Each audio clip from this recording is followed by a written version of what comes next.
muito, foi desafiador ao mesmo tempo, mas foi como que eu posso te dizer? Foi muito bom para o grupo ser visto ali, sabe? Então foi bem legal. Depois desse leilão que eu decidi ficar, tipo, eu posso ficar? Aí o Tá. pessoal falou, Simone, aqui não tem infraestrutura para você ficar no país, né? Então a ideia E seria aí foi. ficar só o início do projeto ali, alguns meses, aí acabou esse ciclo inicial que você decidiu ficar no país. Sim, quando eu fui para lá, né? Eu fui para ficar tipo um mês no máximo. Ah, tá. E aí, no meio disso, eu falei assim: não, eu não quero voltar para o Brasil, eu quero ficar nesse projeto, porque para mim tinha uma ideologia muito legal, sabe? De levar a Uhum, carne do Brasil para alimentar aquelas pessoas, né? Que, enfim, não uhum. tinham mais nada, né? Por causa da guerra. Então, eu falei assim: não, é aqui que eu quero ficar, eu não quero voltar para o Brasil. Sim, é um trabalho muito nobre, né? É, Foi. quando se fala de alimentar quem não tem, e o pós-guerra, além de ser bastante traumático, tem bastante escassos recursos, né? Então, eu imagino, então é um trabalho bem essencial, primordial, né? Exatamente. E assim, e é uma coisa que eu sempre falo para todo mundo, sabe, Juliano? A gente sempre pensa na guerra, né? Na bomba Uhum, explodindo, né? Na pessoa morta, na trincheira ali, né? sim. Nos tanques de guerra. Só que para a gente nunca aparece um pós-guerra, sabe? A gente não sabe o que acontece no pós-guerra. E é muito traumatizante, sabe? Porque Angola na Uhum, época não tinha água mineral, sabe? Até a água era importada. Então, assim, uhum. era tudo muito difícil, sabe? A gente não conseguia nada lá, tudo era importado. Então, assim, a gente não levou só o gado do Brasil, sabe? Nós levamos tratores, ração, arame para cerca, Uhum, tipo, tudo, caminhão, porque no país não tinha nada, né?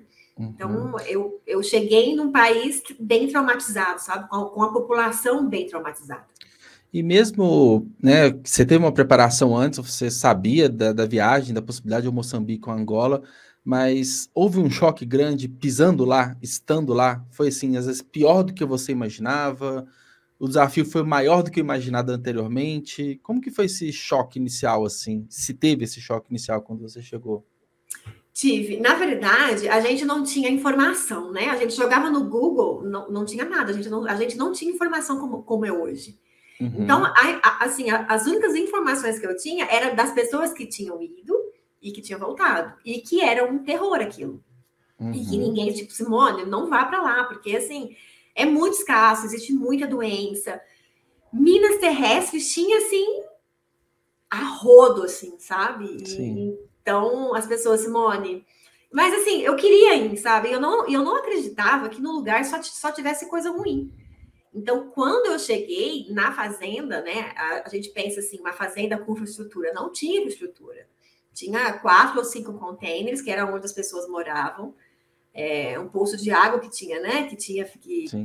Que tinha puxado a água e mais nada. Então, assim, era uma fazenda no meio de uma savana africana, que em volta dessa fazenda tinha as aldeias, né? Com pessoas que não tinham contato com civilização nenhuma. E aí, quando eu cheguei, como eu disse, havia os traumas da guerra, os traumas Sim. do branco, por causa da colonização, né, que foi portuguesa. E quando eu cheguei, as pessoas assim, tiveram muito preconceito comigo, porque eu era mulher e porque eu era branca. Então, É as aquele pessoas medo, né? O tentavam medo do colonizador, né? Já te coloca voltar de nessa novo. posição, né? E aí teve várias fases que eu chegava assim, gente, eu só quero realmente que vocês cresçam, sabe? Né? Eu tô aqui para ajudar vocês. Eles sentavam no chão e falavam: eu não vou obedecer mulher, muito menos branca com você, pode voltar para o seu país. Então foi Uhum. assim, foi um desafio bem grande, sabe? Ah, imagino. E você chegou a ficar em Luanda, na capital, ou foi direto para o interior? Não, não. Eu ia para Luanda só quando eu estava com malária, que aí eu me tratava em Luanda. Ah, sim. Mas caso contrário, eu fiquei só na fazenda. No início, eu morei em Cacuzo, né? O que é Uhum, Cacuzo? Cacuzo é uma cidadezinha bem pequena, é como se fosse uma vila, uhum, que tinham, na época, tinham pouquíssimas casas feitas de alvenaria. Algumas dessas casas, na época, eu acho que quando eu cheguei em 2008, haviam, acho que 4 casas reformadas só, o resto estava totalmente destruídas com a guerra. E aí a estrada era péssima para ir para a fazenda, então quando o meu container ficou pronto, sem o banheiro ainda, mas dando para dormir, eu decidi que eu ia morar na fazenda, porque para mim era muito mais vantajoso, sabe, do que acordar todo dia e ficar 2 horas na estrada, né? Sim. Já ficava lá, né, direto. Né?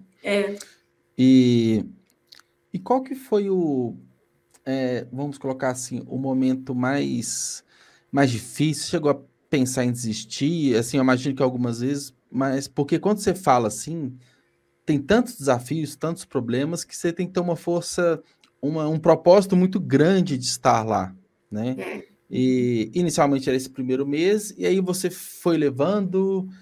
Por quanto tempo você ficou lá? Teve algum momento que você passou um aperto muito grande, você quis voltar? Teve, assim, na verdade, aquele momento muito difícil, que eu falei assim, eu não vou ficar mais aqui, eu vou embora. Foi quando, numa quinta-feira, a gente fez um churrasco, a gente matou um veado para comer, né? A gente caçou um veado. Na época só tinha carne de búfalo ou carne de frango para comer, então quando a gente assim, conseguia caçar algum bicho, era muito bom para a gente, né? Era uma proteína diferente. E aí um moço que estava ali, tipo, ele não era da nossa empresa, mas fazia parte de uma empresa do grupo também, chegou dizendo que estava com malária, e a gente tá tudo bem, tá com malária, não tem problema nenhum.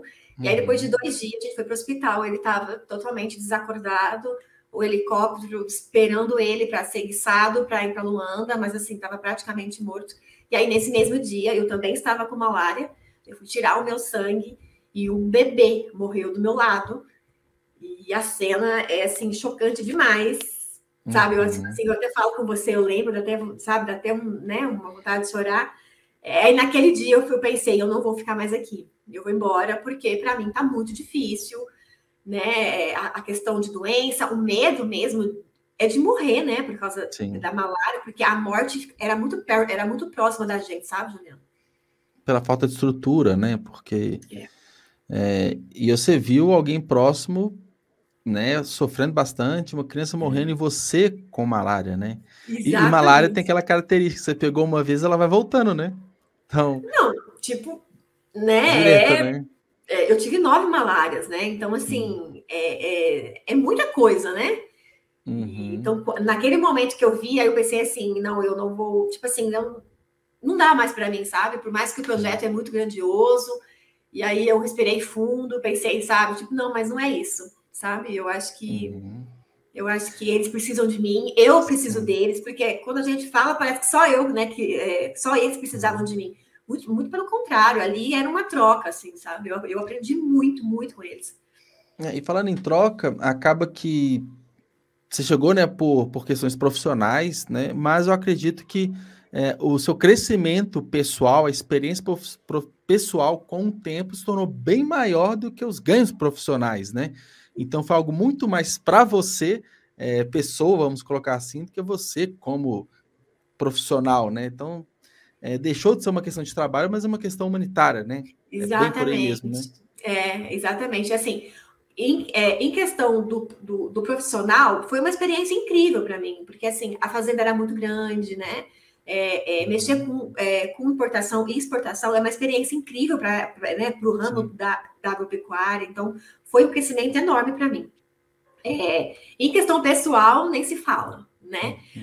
Eu costumo dizer que quando eu cheguei em Angola, né? Quando eu cheguei nessa fazenda, eu fui estudo de casa. Então, assim, todas as reuniões pesadas, né, do grupo, eu era como se fosse um exemplo. E eles falavam, lá na fazenda tem uma menina que fez isso, que fez aquilo. Então, assim, eu fui muito desacreditada. Por ser mulher, por ser muito nova, eu tinha 23 anos quando eu fui para Angola pela primeira vez, né? E aí as pessoas sempre falavam para mim, tipo, ela não vai aguentar um mês aqui. Ó, na primeira malária, e agora ela vai embora, sabe? E aí, e todo aquele preconceito, né? Tipo, eu era a única mulher que morava na fazenda.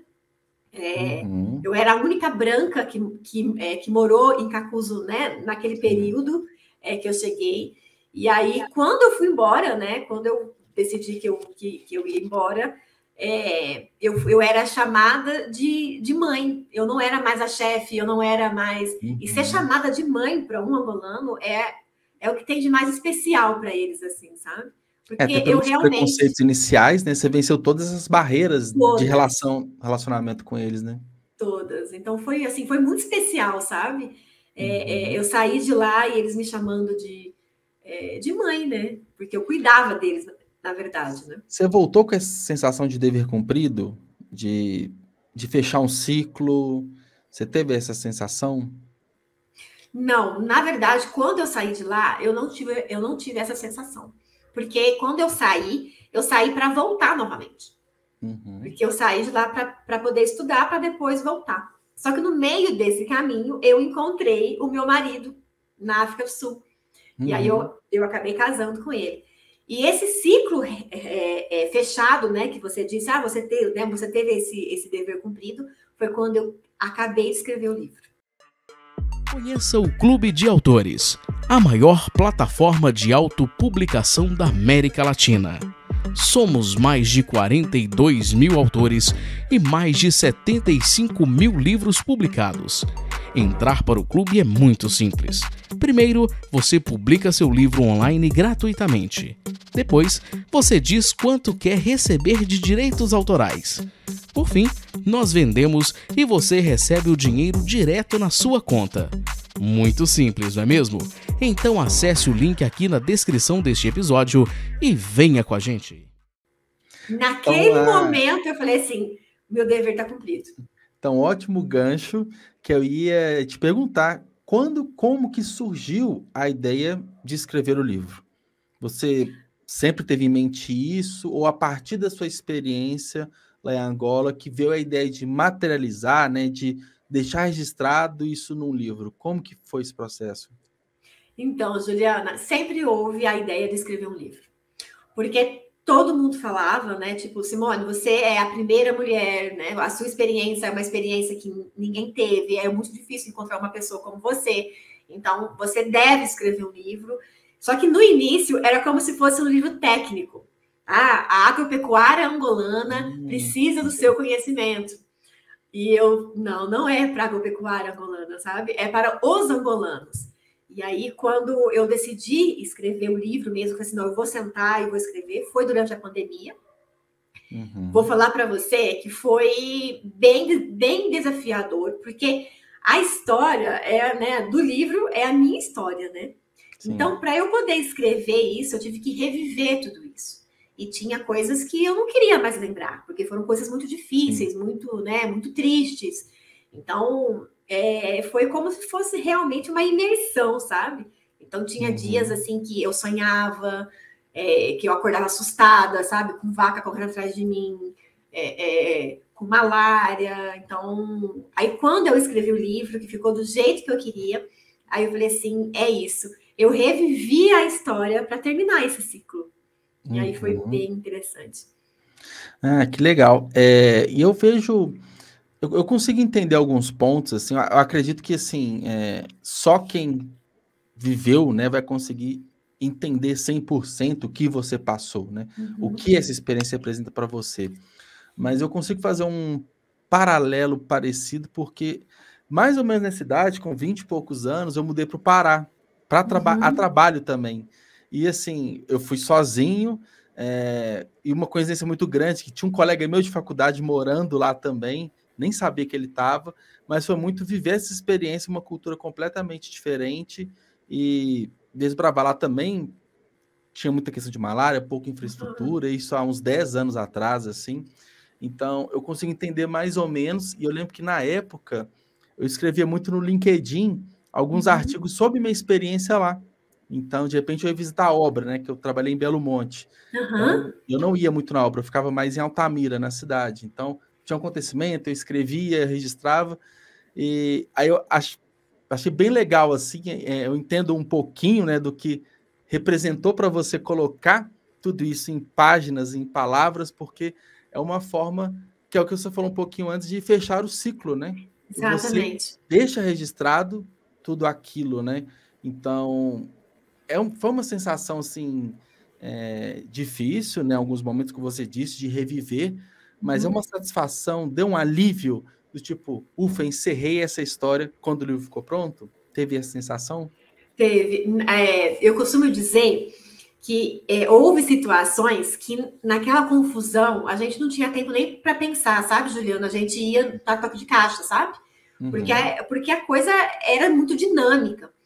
Então, e eu era muito nova também. Aí, quando eu escrevi o livro, com a experiência, 10 anos, 11 anos mais velha, né? 12, 13 anos mais velha, eu consegui entender por que aquilo aconteceu, do jeito que aconteceu, sabe? Tipo, porque assim, agora eu sou muito mais madura do que naquela época. E agora eu tive tempo para pensar naquilo. Sabe? Até para absorver, digerir o que aconteceu, que às vezes no calor do momento você nem entende muito bem ali, né? Nem entende, nem entende mesmo.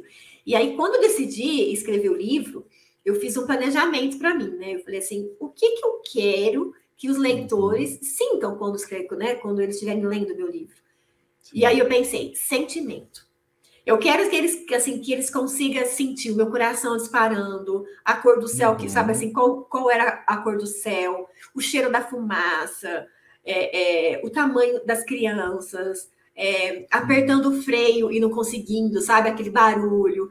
Então, assim, eu pensei, gente, uma pessoa, ela não vai viver o que eu vivi, até porque os anos já se passaram, né, Juliana? Não tem como viver aquilo mais, né?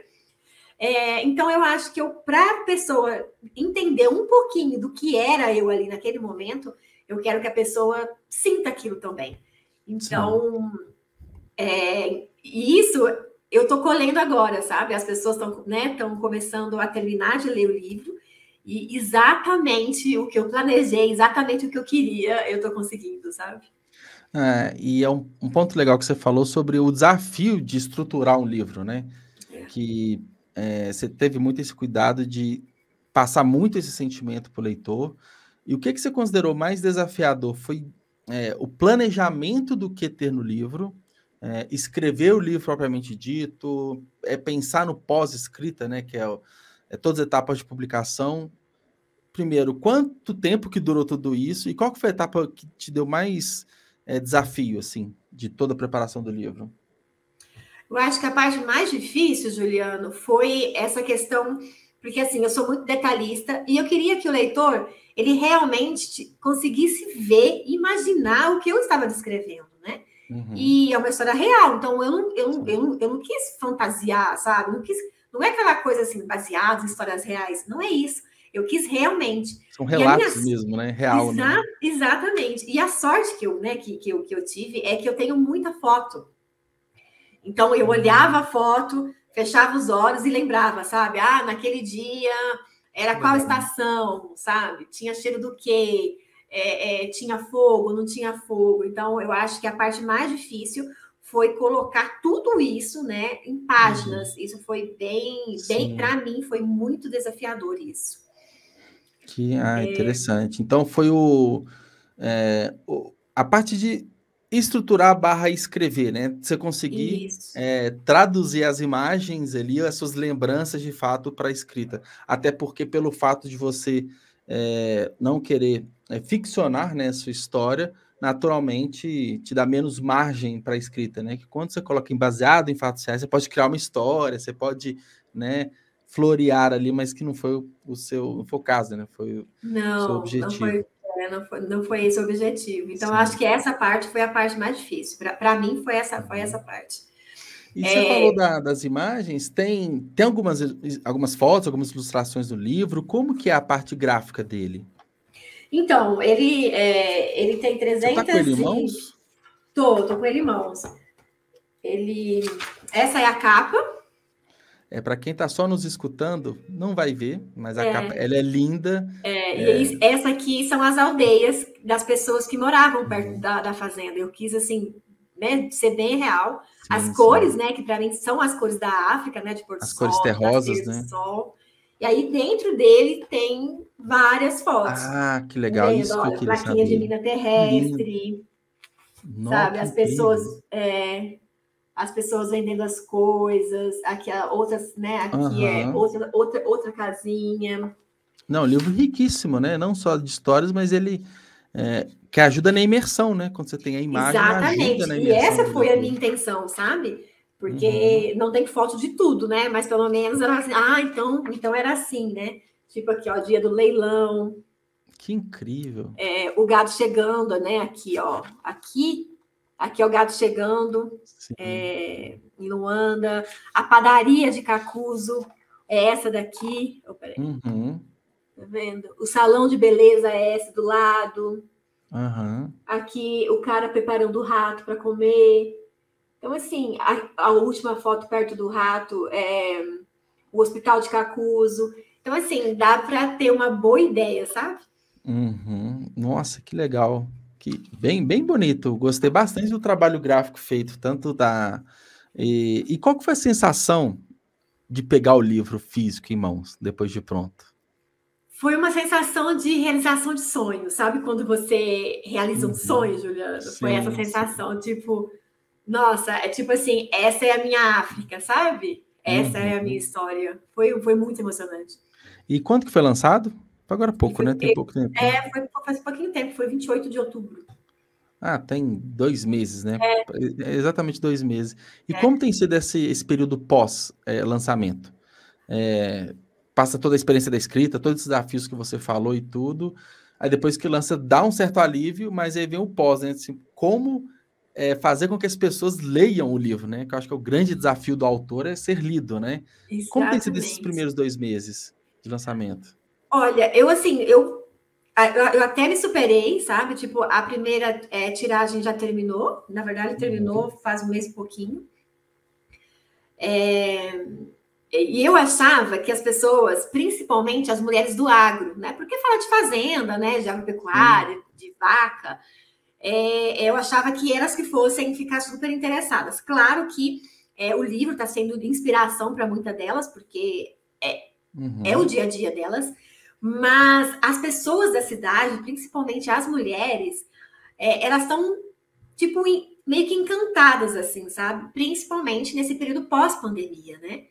E o meu livro, ele é exatamente para você, né? Para quem lê, para criar coragem para realizar os sonhos. Porque realizar sonhos, Juliana, não é fácil, sabe? Não é aquela coisa, ai, que maravilha, vamos realizar um sonho, vamos só sorrir agora. Não é. E desse livro eu passo exatamente isso. Que realizar sonho não é fácil, mas que vale muito a pena e que mesmo sendo mulher, a gente consegue realizar quando a gente foca, sabe? Então, está sendo uma experiência incrível. Você acha que tem um fator inspiracional, talvez a ideia de inspirar as pessoas do tipo, que você falou a questão do sonho, né? Isso é muito particular, cada um tem o seu, cada um está no seu momento de alcance desse sonho, mas com a leitura, né? Acho que para pessoas que gostam de histórias, acho que isso é um ponto, e que querem, acho que tem uma diferença muito grande desses livros já denominados de autoajuda, os livros motivacionais, que às vezes os empreendedores compartilham bastante, aqueles livros tradicionais, assim, a sua linha é completamente diferente, mas que tem esse objetivo de inspirar pessoas, seja numa carreira profissional, no objetivo pessoal. Tem muito, porque o livro, ele começa, tipo assim, eu sou do interior de São Paulo, Juliano, né? Quando eu fui para Angola, eu tinha 23 anos, como eu disse, e eu morava no sítio.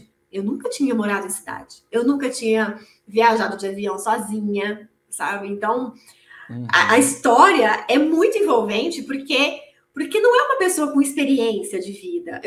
Eu tinha 23 anos, mas eu não tinha experiência nenhuma de vida, sabe? De viajar, de enfrentar a vida sozinha, sabe? Eu nunca tive muitos amigos, eu sempre tive muito bicho de estimação. Meu pai dava pra gente muito bicho de estimação. Mas eu conversava com bicho, não com gente. Então, a partir do momento, né, que eu fui para Angola, que eu tive que conviver com muita gente, com pessoas com culturas completamente diferentes, né, conviver com machismo. Então, eu acho que é inspirador por causa disso, sabe? De ver aonde eu saí e no final as pessoas, não, mãe, não vai embora, você vai deixar a gente sozinha aqui? Quem vai cuidar da gente? Então, eu acho que realmente é uma inspiração, sabe? E é isso que as pessoas estão dizendo no feedback, assim, sabe? Que elas estão me passando. É interessante que você viveu situações que as pessoas passam no dia a dia, como os desafios profissionais, o desafio do novo, né, de viver novas experiências, situações, igual você falou, de machismo, da rejeição, do preconceito contra, né, as mulheres de uma forma geral, que são situações que a gente não precisa ir muito longe para ver, em escalas diferentes, então, as mulheres se empatizam bastante com a sua história, eu imagino, porque você viveu uma situação extrema, talvez, né? Algo que poucas vão ver de outro país, outro continente, mas que, pô, se você viveu, tá aqui para contar a experiência, e ainda fala que vale a pena, é um exemplo, né? Talvez, não sei se você pensa como isso, mas é um exemplo de como conseguir, né? Como alcançar um objetivo maior. Então, a leitora, né, no caso, pensa, eu também consigo, eu também posso passar por isso, né? Exatamente. E assim, e é exatamente isso, né, Juliano? Eu acho que dificuldades tem em todo lugar, né? A vida é difícil para todo mundo, né? Não, né? Ninguém vive em fantasia, né, Juliano? A vida não é perfeita para ninguém, né? Não, de jeito nenhum. Claro que a minha história ela é, né, bem diferente, ela é né, do que tem no mercado, e isso também me fez sentir bastante medo, sabe, na hora do lançamento, porque eu tive muitas pessoas, sabe? Tipo, eu tive muito preconceito com isso, as pessoas me indagavam com, ela é isso, ela é aquilo, porque uma pessoa normal, uma mulher normal não faz, sabe? Tipo, não faz isso, ela é muito diferente, tem alguma coisa com ela, aquela coisa. Então, quando eu lancei o livro, eu fiquei realmente com medo do que as pessoas iriam achar, sabe? Porque eu sofri muito para estar ali realizando o meu sonho. Tinha muita gente contra, sabe? E ninguém dava a mão pra gente, não, sabe? As pessoas. Aí você imaginou que com o livro também seria assim, né? Também teria muita gente contra, né? E não foi o caso. E aí não foi o caso. Que ótimo. Na verdade, tá sendo um sucesso mesmo, assim, sabe? Tá sendo bem legal. E talvez seja muito cedo para perguntar isso, né? Porque você acabou de lançar o livro tem 2 meses, mas você tem planos de outros livros? Gostou de se aventurar na literatura? Tem alguma coisa em mente para outros livros assim no futuro? Sim, até porque a Esmeralda de Cacuzo é o início do segundo. Então, o primeiro passou em Angola, Moçambique e África do Sul, e o segundo vai passar na Dinamarca. Porque eu também, né? Eu saí de Cacuzo e fui morar em Copenhague. E aí, casada, tipo assim, casei com 15 dias e fui para uma terra totalmente desconhecida, gelada, escura, e praticamente com uma pessoa que eu não conhecia, né? Então, o segundo livro vai ser muito bom. Que legal. Então, assim, podemos falar, sem dar muito spoiler, que o livro ele termina termina no início de Copenhague, alguma coisa assim? Ele dá uma deixa ou ele nem fala, assim? Ou ele... Não, ele nem termina, porque, na verdade, quando ele disse para mim que se eu topava ir para Dinamarca com ele, eu só falei, tá, mas eu vou, mas onde fica a Dinamarca? Eu nem sabia onde ficava a Dinamarca no mapa, sabe? Tipo... Sabia que era longe, talvez, mas longe. Exatamente, que era fria, mas aonde ficava no mapa certinho, o tamanho, eu não sabia, sabe? Então, o livro termina assim. E é um impacto cultural, assim, é tudo diferente, né? Eu imagino. Tem nada igual, né? Nada. Nada igual. Nada. Mas isso não quer dizer que foi fácil, eu imagino, né? Não é porque é tudo igual, é tudo diferente que é mais fácil, né? Não foi fácil. É uma coisa, porque assim, né? A gente, o brasileiro, a gente sempre quer ser igual ao europeu, né? A gente nunca quer ser igual ao africano, né? Já europeu ou americano, né? A gente quer se espelhar no norte-americano ou no europeu, né? Geralmente. Não tem jeito. E a Dinamarca, porque assim, a Dinamarca, ela é escandinava, né? O norte da Europa, né? Tudo que tem de melhor ali, tá ali, né, Juliano? Não tem jeito, né? E aí é um país que não tem nada a ver com a gente. Nada, em costumes, em cultura, nada. Ao contrário de Angola. Angola tem muita coisa a ver com a gente. Angola fala português, né? Assim, já começa na facilidade da língua, né? Exatamente. E os angolanos amam os brasileiros. Então, assim, eles assistem novelas brasileiras, eles vestem a nossa moda, eles se consultam em médicos no Brasil. Então, a gente é muito mais próximo. A cultura do futebol também. Amam. Então, é muito diferente mesmo, sabe? Quando eu falo assim de Copenhague, é muito diferente do que eu vivi em Kakuzu. Você tem um ambiente, as diferenças culturais, o preconceito, pelo que eu imagino que seja talvez um pouco mais reservado para de fora, às vezes o impacto da língua, né? Enfim, deve ter o frio, né? Você deve ter pego o extremo, né? Saiu de um calor absurdo para um frio intenso. Foi bem diferente, sabe, Juliano? Foi bem diferente do que a gente está acostumado. Eu acho que fica até legal, assim, tendo no futuro os 2 livros em mãos, né? Porque tem uma linha ali que vai ser a sua forma de contar a história, que não vai mudar, né? A forma que você conta uma história, mas com aquela coisa, é água e fogo, né? O yin yang, né? Assim, 2 experiências que se juntam ali, porque é você contando, mas de extremos, né?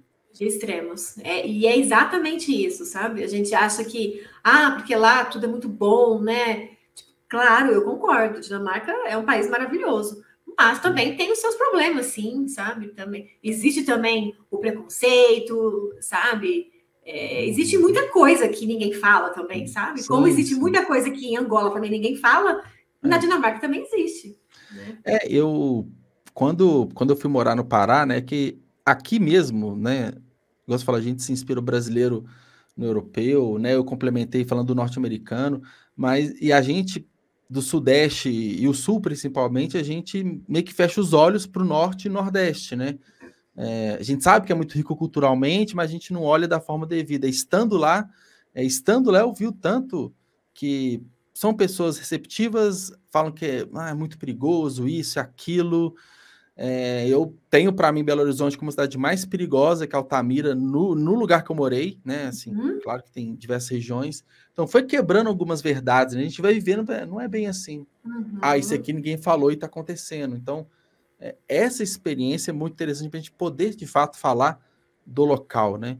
Onde a gente está. E o terceiro livro? É do seu marido no Brasil? Não sei ainda. Ainda não pensei. Estou só pensando como que eu vou começar o segundo. Qual vai Você ser ainda não começou, né? Não, eu falei, tá muito cedo ainda. Curtir o lançamento, né, da Esmeralda de Kakuzu. Que legal. Mas, assim, tem planos? Você tem um calendário, alguma coisa assim de lançamento? Ou ainda nada? Ainda nem pensou? Não, ainda não. Eu tô... Ainda estou naquela de fazer, né, a segunda tiragem, né? Sim. Ver como é que vai ser as vendas. Acaba que, como o meu público, né, o maior é mulher e é agronegócio, né? O Brasil hoje ele está super bem em agronegócio. Sim. Então, eu acredito que eu vá também para esse lado de palestras. Sim. Porque é uma história de sucesso, né? É uma história que deu certo no final, né? Então... não, claro. Eu acho que faz total sentido, né? Seu público é esse, né? E tem muito espaço, né? E a gente está cada vez uma discussão justa, né? De mais espaço e mais visibilidade para as mulheres em mercados até então mais fechados, tipo agro mesmo, se a gente for pensar, engenharia, né? Qualquer área historicamente é dominada por mais homens, né? Tem muito espaço para falar, mostrar, incentivar, inspirar mulheres. E principalmente, sabe, Juliano, na questão de África mesmo, sabe? O branco, né, colonizador, ele colocou uma coisa muito negativa sobre a África, sabe? Esquecendo a grandiosidade mesmo, a força daquele povo, sabe? Então, eu acho que o meu dever também é isso, sabe? É mostrar esse outro lado, né? Tipo, tá tendo guerra na Ucrânia, mas também tá tendo guerra no Congo. E uma guerra, muitas vezes, é fome, né? É uma guerra diária, sempre. Não é pontual, né? Não desmerecendo, né? De Rússia, jeito Ucrânia, nenhum, porque guerra mas sempre é muito difícil. Agora, mas a guerra civil, ela é constante, né? Ela é ao longo do ano. E são dificuldades históricas, né? E um ponto que você falou que é curioso e triste, porque quando você chegou lá, você viu a semelhança entre os povos, né?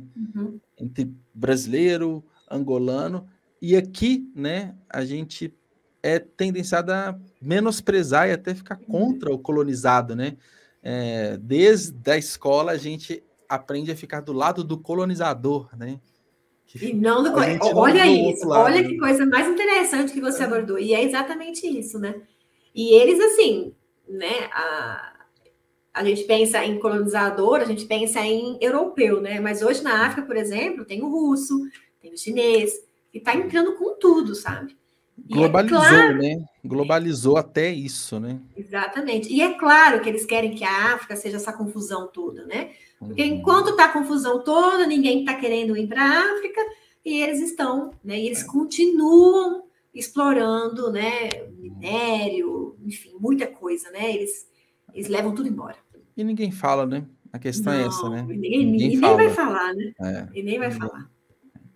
Então, bom, isso é muito triste.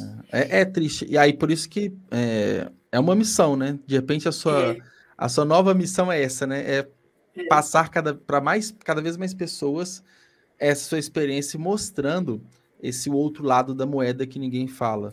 Exatamente. Eu acho que eu vim para o mundo com um dever, sabe? E eu acho que esse dever tem a ver um pouco com a África, sim, sabe? Eu acho que eu não fui para lá por coincidência, eu acho que eu precisava... Passagem somente, né? Não foi. E aí eu tô aqui falando com você um pouquinho da minha experiência de Angola. Sim, experiência incrível, por sinal, né? Eu vou atrás do seu livro, adoro livros de história, assim, inclusive, eu lembro, eu era pequenininho, estava na escola, um dos livros que mais me marcou, porque quando eu era pequeno, né, a literatura, a gente é colocado a literatura clássica, que é normal, né, Machado de Assis, Guimarães Rosa, enfim, e eu não gostava muito, achava uma leitura muito difícil, então eu nunca gostei, assim, de literatura clássica na época da escola, porém, tem um livro que me marcou muito, na época, que chama O Diário de Zlata. A Zlata era uma garota que viveu a guerra da Bósnia e Herzegovina, na década de 90, e pediram para ler esse livro. Eu gostei, porque ela contava a história dela, acho que ela tinha 13, 14 anos na época, e tinha muito registro fotográfico de uma guerra que vivia a região. Então, eu achei muito estranho, porque a gente aprendia guerra, mas Segunda Guerra Mundial, eu não imaginava que, tipo, tá rolando guerra agora, eu, meus 12 anos de idade, né, criança, virando adolescente ali, então me abriu muito a mente, do tipo, existem ainda conflitos, guerras, pessoas morrendo, e tinha foto, assim, de um dia e no outro dia uma casa bombardeada, tipo, me impactou muito, assim. Então, eu vejo uma certa semelhança, porque é o tipo de literatura que me impactou lá atrás, que eu tenho curiosidade hoje de conhecer, porque você vivenciou uma guerra, né, um pós-guerra, você vê os reflexos do quanto uma guerra pode destruir um povo, né, ou atrasar bastante o seu desenvolvimento. Nossa, mas assim, é muito. É muito. Para você ter ideia, Juliano, quando eu cheguei em Angola, não tinha bicho. Você já pensou um país africano sem nenhum animal? Não tinha nem passarinho. Ou seja, é tão destrutivo que nem os animais geralmente são mais resistentes, mais adaptados ao meio. Nem isso tem, né? Não, nem isso tem. É muito diferente do que é. Não é que é diferente, é porque ninguém fala isso pra gente, sabe? Então a gente não sabe como é que é, né? Como é que funciona. Bom, eu chegando aqui mais para o final da nossa conversa, Simone, eu queria agradecer pela conversa, acho que foi bastante, assim como o seu livro, acho que foi bastante inspirador, né? Acho que a gente tem muito a aprender ainda, e eu falo não só por mim, mas eu acredito que pelos nossos ouvintes também, fica como uma lição a gente talvez buscar enxergar o outro lado, né? Ser mais crítico quando vem uma notícia, quando vem algo de fora, a gente sempre questionar, porque sempre tem um outro lado, principalmente quando vem daquele que domina, né? Aquele que coloniza. Exatamente. Então, a gente passar a escutar, porque tem outros povos que precisam, né? Que serem ouvidos, né? E para a gente finalizar, eu queria que você indicasse um livro para a gente, para os nossos ouvintes, que você acha que é uma leitura legal, complementar. Claro, além do seu. Eu indico Luzes da África, porque foi um dos poucos livros que eu encontrei no mercado que fala o outro lado da África, que não foca só na doença, que não foca só na fome, né? Que é um outro lado, sabe? Foca na cultura, foca na beleza, em praias paradisíacas. Então, eu acho que é uma boa leitura para quem quer começar a enxergar a África com outro olhar, sabe? Sim. Que bom. Então fica bem uma leitura complementar, né? Fica. O dele, eu acho que são vários países, são muitos países, né? É uma pincelada em cada país. O meu é mais focado, porque o meu é realmente em um país só, né? Mas vale muita leitura, porque é um dos poucos que tem que fala realmente, né, do outro lado, né? E é legal porque foi o pai e o filho que foram fazer essa aventura no continente africano com carro. Então, conta lá, né, as experiências, os desafios. Também é nessa linha de experiências vividas por alguém, né? Sim. Então, meio que relatos também, né? Que legal. É bem legal. E, Simone, quem tiver interesse no seu livro e até conhecer, né, o seu trabalho, qual que é o melhor canal? Como que faz para te acompanhar, comprar o livro? Tá, em Belo Horizonte, ele está sendo vendido na Livraria Leitura, ali da Savassi. Também está sendo vendido na Amazon, tanto físico quanto digital. Eu também tenho um Instagram, que é Simone Roncada. Eu falo um pouquinho do livro e coloco fotos, vídeos, explico alguma coisa de culturas de tribos, que também está sendo bem legal também. São desses canais que as pessoas vão conseguir me encontrar. Que bom. E acessando seu perfil no Instagram, tem um link, né, do famoso link na bio, que direciona, né? E te acompanhando, ver as novidades, né? Exatamente. Que legal. Bom, Simone, obrigado por ter participado, adorei o papo, foi ótimo, e parabéns pelo lançamento e desejo sucesso para você. Muito obrigada, Juliana, obrigada de coração pelo convite, adorei participar, foi meu primeiro podcast. Sério? Que bom, fico feliz. Sério. Que bom. E muito obrigada mesmo pela oportunidade de mostrar, né, um outro lado, de mostrar um livro, porque foi meu primeiro livro, né? Então, muito obrigada mesmo de coração. Que bom. Então, obrigado a todo mundo aqui que escutou. Não esqueça de acompanhar a Simone nas redes sociais, igual ela falou. E o Pode Ler e Escrever também, @Pode Ler e Escrever, lá todas as informações do nosso podcast. Então, Simone, até mais. Tchau, tchau. Até mais, Juliana. Tchau, gente.